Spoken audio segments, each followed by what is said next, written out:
Bonjour à tous, alors aujourd'hui je me trouve à Gujan et je vais à la rencontre de Bizette qui est une spécialiste du shiatsu. Elle va nous parler de son métier et de sa pratique du bien-être. Vous allez voir, on est dans un écrin de verdure, c'est juste magique. Allez, c'est parti pour un moment de détente. Bonjour Cathy, Bonjour, bienvenue, merci. bienvenue à la maison, bienvenue dans mon cabinet. Voilà. Alors, tu vas nous présenter ton activité Oui, avec et tes plaisir. pratiques. Ok, super. Alors Bizette, on est à Gujan. On est à Gujan, voilà, donc j'ai la grande chance d'avoir mon cabinet à mon domicile, dans un cadre très calme et verdoyant. C'est vrai que les patients aiment beaucoup venir ici, notamment puisqu'ils retrouvent quand même du calme lors des soins. Voilà, je t'invite à rentrer. Mais qu'est-ce que tu fais? C'est quoi tout ça? Voilà, alors ça. Donc je suis praticienne shiatsu. Le shiatsu, c'est une pratique, une discipline qui est d'origine japonaise D'accord. et qui se base en fait sur la médecine traditionnelle chinoise. Donc en fait, ce qui se passe, c'est que lorsque quelqu'un vient recevoir un shiatsu, on va travailler avec nos paumes et nos pouces essentiellement, à l'aide de protocoles bien établis et qui vont en fait travailler, comme tu peux le voir, sur les planches d'acupuncture, le long des méridiens d'acupuncture. Et en fait, on va rééquilibrer ce qu'on appelle le chi ou l'énergie vitale au niveau du corps. Donc, on va rééquilibrer l'organisme. Il faut savoir qu'en médecine chinoise, corps et esprit sont indubitablement liés. Lorsqu'un patient ou une patiente vient recevoir un shiatsu, on va rééquilibrer l'ensemble. Cela agit aussi bien sur le côté corporel que sur le côté mental. Voilà. Donc le shiatsu, en fait, je me rends compte, est une pratique assez méconnue. Oui, c'est vrai. Assez méconnue, on entend pas mal de choses dessus. Donc si je peux résumer un petit peu, c'est l'imposition des mains, si je puis dire, hein, le long du corps. Je te montrerai un petit peu tout à l'heure. Et on se base effectivement sur cette médecine chinoise qui est quand même millénaire et qui a fait ses preuves au fil des années. Alors il est bien évident que l'on reste en complément et en accompagnement par rapport à la médecine occidentale. Il est hors de question lorsqu'un traitement est prescrit, il est hors de question de dire aux patients de s'en passer, bien évidemment. Mais nous, on va accompagner et on est aussi dans la prévention des maladies. Le shiatsu a beaucoup de bienfaits. Ça va permettre un rééquilibrage effectivement corporel, physique, mental, mais aussi la gestion du stress, la gestion des douleurs. La personne qui veut simplement avoir un moment pour elle, histoire de rééquilibrer un petit peu l'organisme, etc., va aussi venir profiter d'un shiatsu. Après, dans la mesure où on est aussi dans la prévention des maladies, je dirais qu'un suivi régulier peut être aussi important parce qu'on reste quand même dans le domaine de la santé, si je puis dire, puisqu'au niveau de la prévention des maladies, le shiatsu est intéressant par rapport à ça. Comment on vient à toi? Enfin, comment on en vient à penser shiatsu et Oui, à utiliser ces pratiques-là? alors effectivement, c'est vrai que comme c'est une pratique qui n'est pas très connue, il faut avoir à l'esprit de taper le mot shiatsu. C'est ça. Est-ce qu'on tape Alors plutôt effectivement, massage, non, relaxation? du tout. Alors Voilà. justement, voilà, c'est ça. Le shiatsu n'est pas du tout un massage. Effectivement, ce sont des pressions manuelles sur le corps. Ce n'est pas un massage.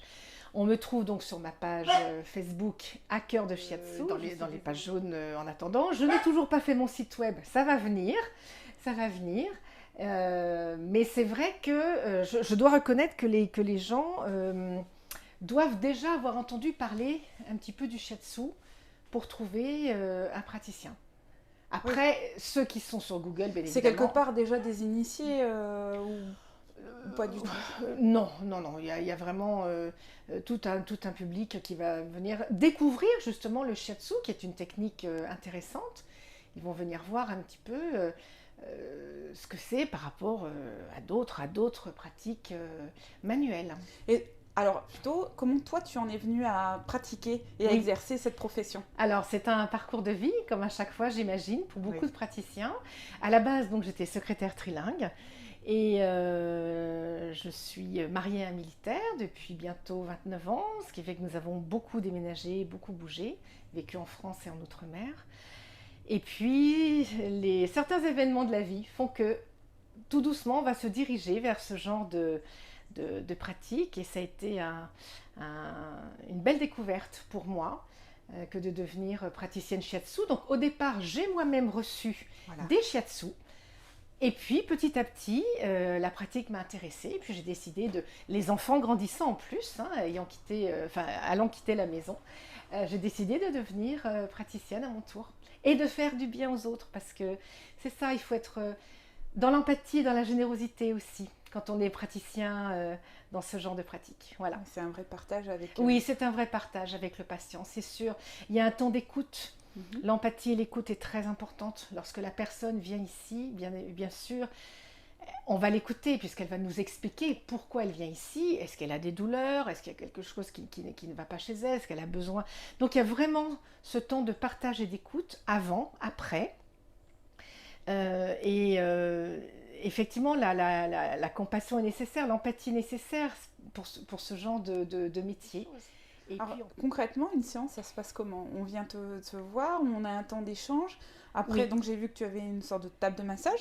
Oui, donc effectivement, ça peut se faire également tout à fait sur table de massage ou sur chaise de massage, hein, puisqu'on peut aussi donner des shiatsu sur chaise de massage. Donc la personne va arriver, on va effectivement échanger pendant un petit moment.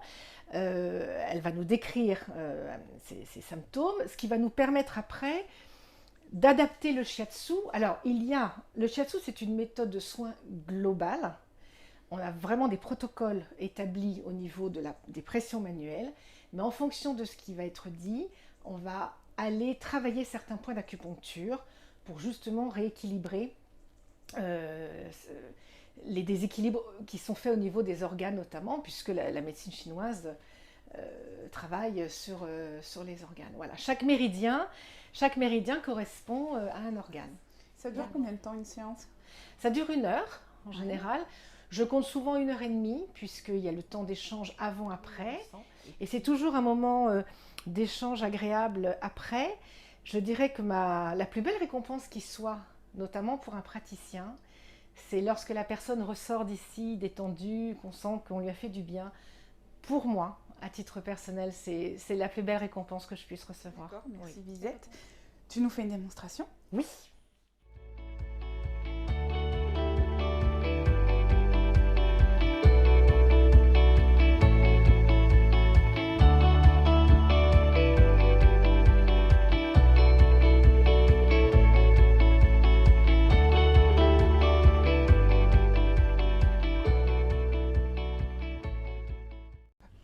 Alors Bizette, tu nous as montré comment tu pratiquais, avec effectivement des appuis avec tes mains et notamment tes doigts. Donc on voit aussi que tu t'appuies pas n'importe où, hein, c'est vraiment spécifique. Oui, il y a vraiment des protocoles spécifiques puisqu'on travaille encore une fois le long des méridiens d'acupuncture qui correspondent aux organes et viscères en médecine chinoise. Voilà. Et les points que j'ai fait notamment le long de la colonne vertébrale, on les appelle les points choux en médecine chinoise. Et chaque point, les méridiens sont bilatéraux en fait. Lorsque l'on travaille un méridien, on le travaille aussi bien à gauche qu'à droite, puisqu'il y a ces deux polarités, ces fameuses polarités yin et yang, qui dépendent de la médecine chinoise. Et le yin et yang, c'est l'équilibre, c'est retrouver le bon équilibre. On sait ce qui se passe au niveau de l'organisme quand on fait les shiatsu. Bizette, je te remercie. Merci. C'était une belle démonstration. Je t'en prie. On comprend mieux maintenant ce que tu proposes. Et je te dis à bientôt au Club d'entreprise. Oui, alors je voudrais juste dire, alors moi je suis l'une des petites dernières chez Débat. Merci à Débat de m'avoir accueillie parce que je suis arrivée en plus dans des conditions un peu particulières. Donc merci à Débat de m'avoir reçue. Le monde de l'entreprise, c'est vrai, moi mon entreprise, elle est pas dans ce que j'appellerais quelque chose de classique. C'est un petit peu à part. Mais en tout cas, il faut rester curieux. Et c'est très bien de pouvoir rencontrer du monde chez Débat, de pouvoir que les autres m'apportent aussi quelque chose. C'est ça qui est important, de s'apporter les uns les autres et de rester toujours dans cette notion de partage. Et en tout cas, moi, c'est un vrai plaisir de partager avec Débat et d'apprendre des autres. Voilà, rester curieux par rapport à ça. Merci beaucoup Bizette et je te dis à bientôt. Merci Cathy, à Au bientôt. revoir.